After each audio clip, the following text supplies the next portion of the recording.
Do you ever stumble across something that's just weird enough that you know you have to try it? Well, I did last week when I was researching something completely unrelated. It looks like a nappy for the world's largest baby. But more on that later. Hello dear viewer, welcome back to my channel. I'm Zoe, and here we like to rummage around in the wardrobes of fashion history and see what we can plunder. The other day I was pootling about on Pinterest and stumbled across this image right here. And I immediately added to my must do this at some point list. I mean, obviously, the name is adorable. Unfortunately, I couldn't find the original source for this image, so if you do know anything about it, please let me know. As we all know, Pinterest is where source referencing goes to die. So imagine my surprise when down a completely different research rabbit hole, I came across a nearly identical pattern in the 1892 edition of Butterick's The Art of Knitting. It's also called the Zouave jacket, the emigrant's jacket, or the Hug Me Tight jacket, but we're going to call it the Hug Me Tight jacket because it doesn't come with any uncomfortable colonialist undertones like the other two names do. So I discovered variations of this pattern dating from as early as 1860 to as late as 1940. During that entire time, the shape has changed very little, although it has had some variations in what we call it, and honestly it reminds me quite a lot of those knitted bolero jackets we all wore in the early 2000s. And so, dear viewer, I proceeded to cast on and knit. I like to have a busy project that requires very little concentration for when I work craft fairs. This pattern seemed to tick the box nicely and is, by our modern standards of knitting and construction at least, really rather wacky. The pattern is written as follows. Make the strip as wide as the figure measures from the centre of the chest to the arm socket, and twice as long as the chest measures from one arm socket to the other. For instance, if the chest measure from one arm is 16 inches, make the strip 8 inches wide and 32 inches long.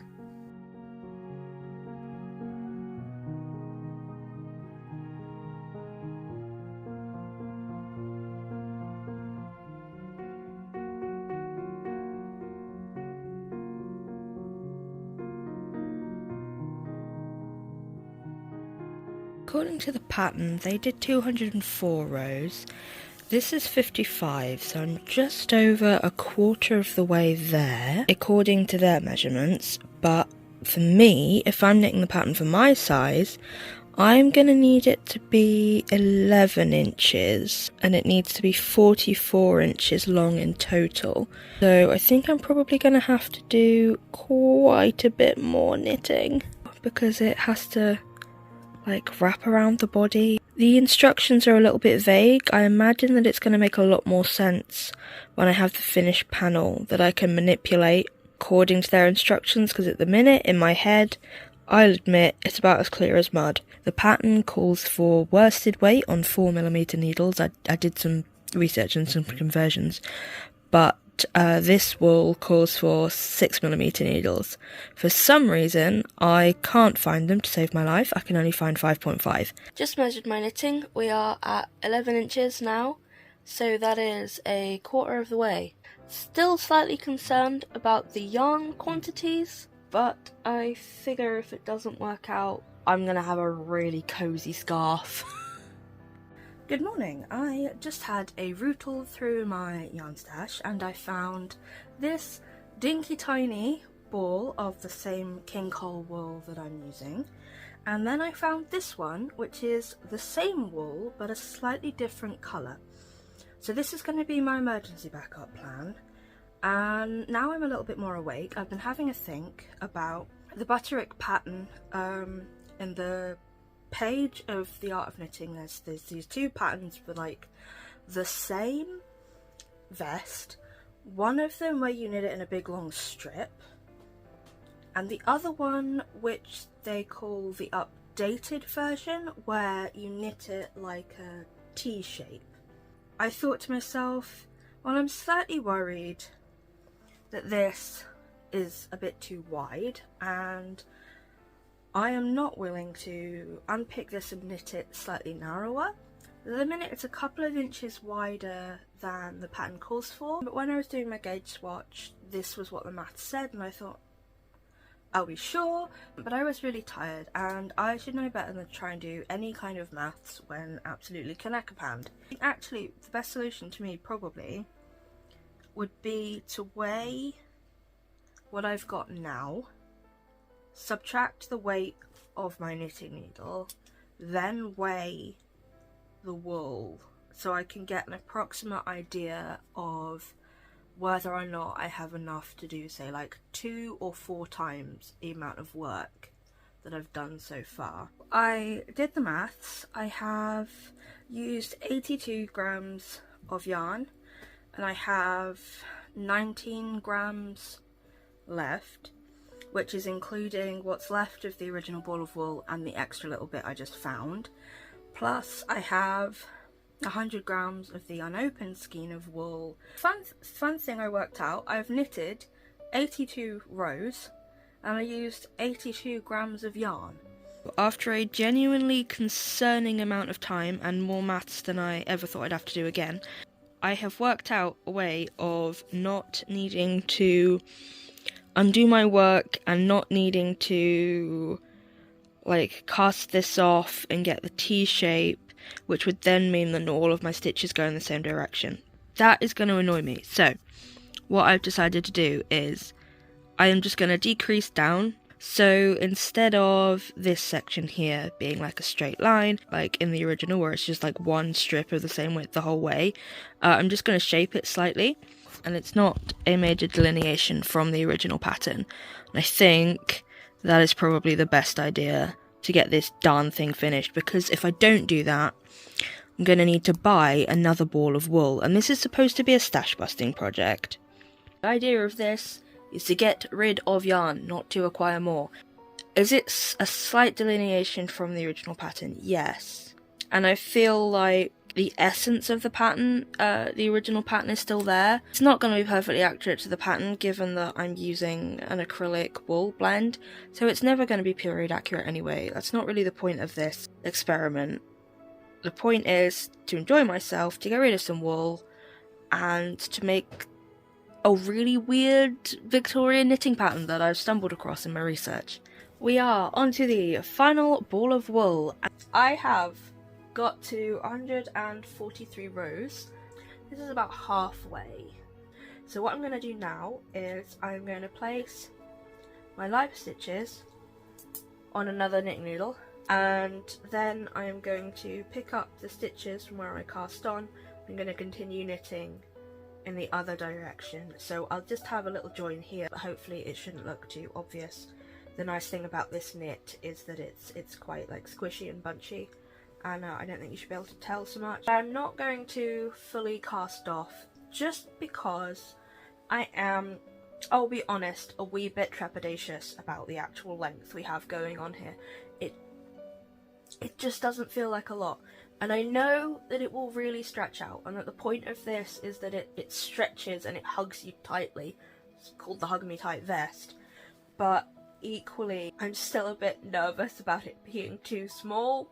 The pattern says that you should measure from the centre of your chest to the underarm, but it says it doesn't matter if it's too wide because it will roll back in the style of tailored jackets, which I guess means that it will come round like this, and then you can just, any excess you can just fold back like that around the collar, which is quite cute. I can definitely see that working. At the moment, it's supposed to come round to the back and then tie to the side.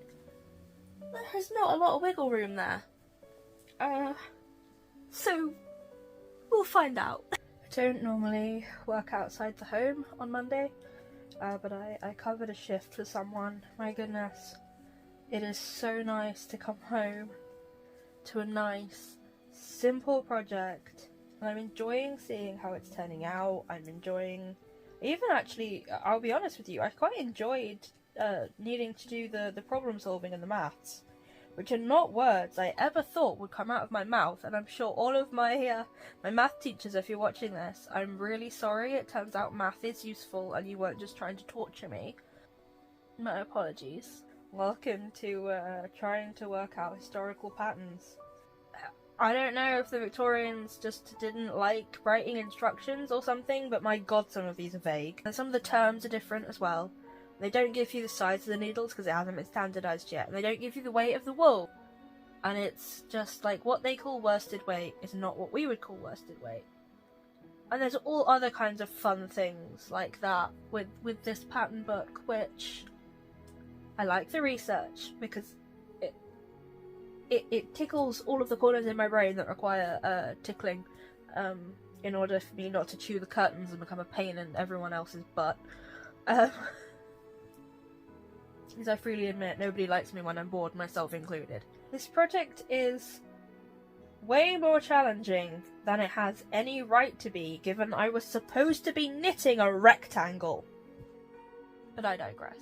I finished the decrease. I now have 27 more rows knit. Hahaha. I have, according to the pattern, finished. I have quite a decent length of knitted fabric, if I do say so myself. However, there is a reason that this is, the stitches are left live with a tail, and that is because I doubted considerably whether or not I would be able to make this fit me at the length it is. I'm very wide around the shoulders, but my center bust to armpit measurement, if I did it to just like my closed armpit, matched the original pattern. If I did it from the center of my bust at the widest point to like the middle of my underarm, I got 44 inches. So I figured that I would be somewhere between the original range and 44 inches. And I'm not sure how long it is. I'm going to measure it now and then I'll come back and let you know how many inches we have achieved for 204 rows. Okay, this is like so unbelievably stretchy, so it's kind of hard to get a good idea. But we are somewhere in the realm of 35 inches. I love the idea of this being a very aesthetic, like, oh, lovely Victorian knit along with nice outfits. But my body has thrown its toys out of the pram and decided we're not doing that, so this is what you're getting. Definitely thinking that I am going to make this a little bit longer. I do have some more wool left. I am going to weigh the wool that I have left. I'm going to split it into 2 balls. And then I am basically just going to knit either side as long as I can get it. And then once I've done that, I'll put back on camera and we can have a go at sewing this thing up together. Polly, my dear, could we, oh, come on you. She seems to find you fascinating. Please, girlie, I've literally got to cast off. You were fine as a back warmer, but you're slightly less appealing as a front warmer, my dear. Okay.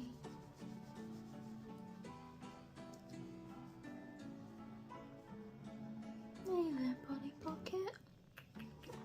If you cast her off, you'll be alright. I will cast her off in a minute. What? Why are you licking my knitting needles, you disgusting gremlin?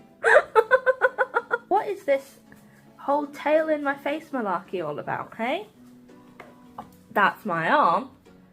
Oh, am I not paying enough attention? Stop licking me, you gross burger. Go on with you. He's adopted you. This is a much better setup. That's it. You stay on the back of the chair, and I'll stay on the front of the chair, and then we'll both fit. Hello, Polly. Hello, Polly. Hello. Hello, you. Ooh! You're not gonna fit. Oh, no, you are gonna fit. Okay. Rat bag. Don't lick my face. You lick your ass with that tongue, you minger.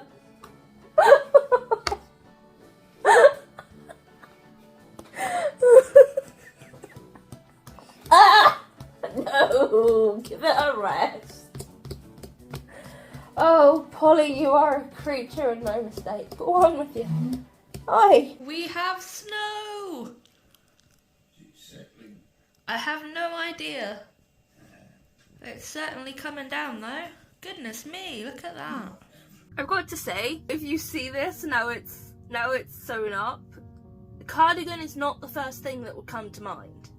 It looks like a nappy for the world's largest baby. Look at it. I think the colour choice doesn't help with that particular image, but this is the finished cardigan, minus like the crochet details, and I can't add those at the moment because I don't have any other wool in the right weight. I'm thinking if I can get like a nice red, that would work nicely.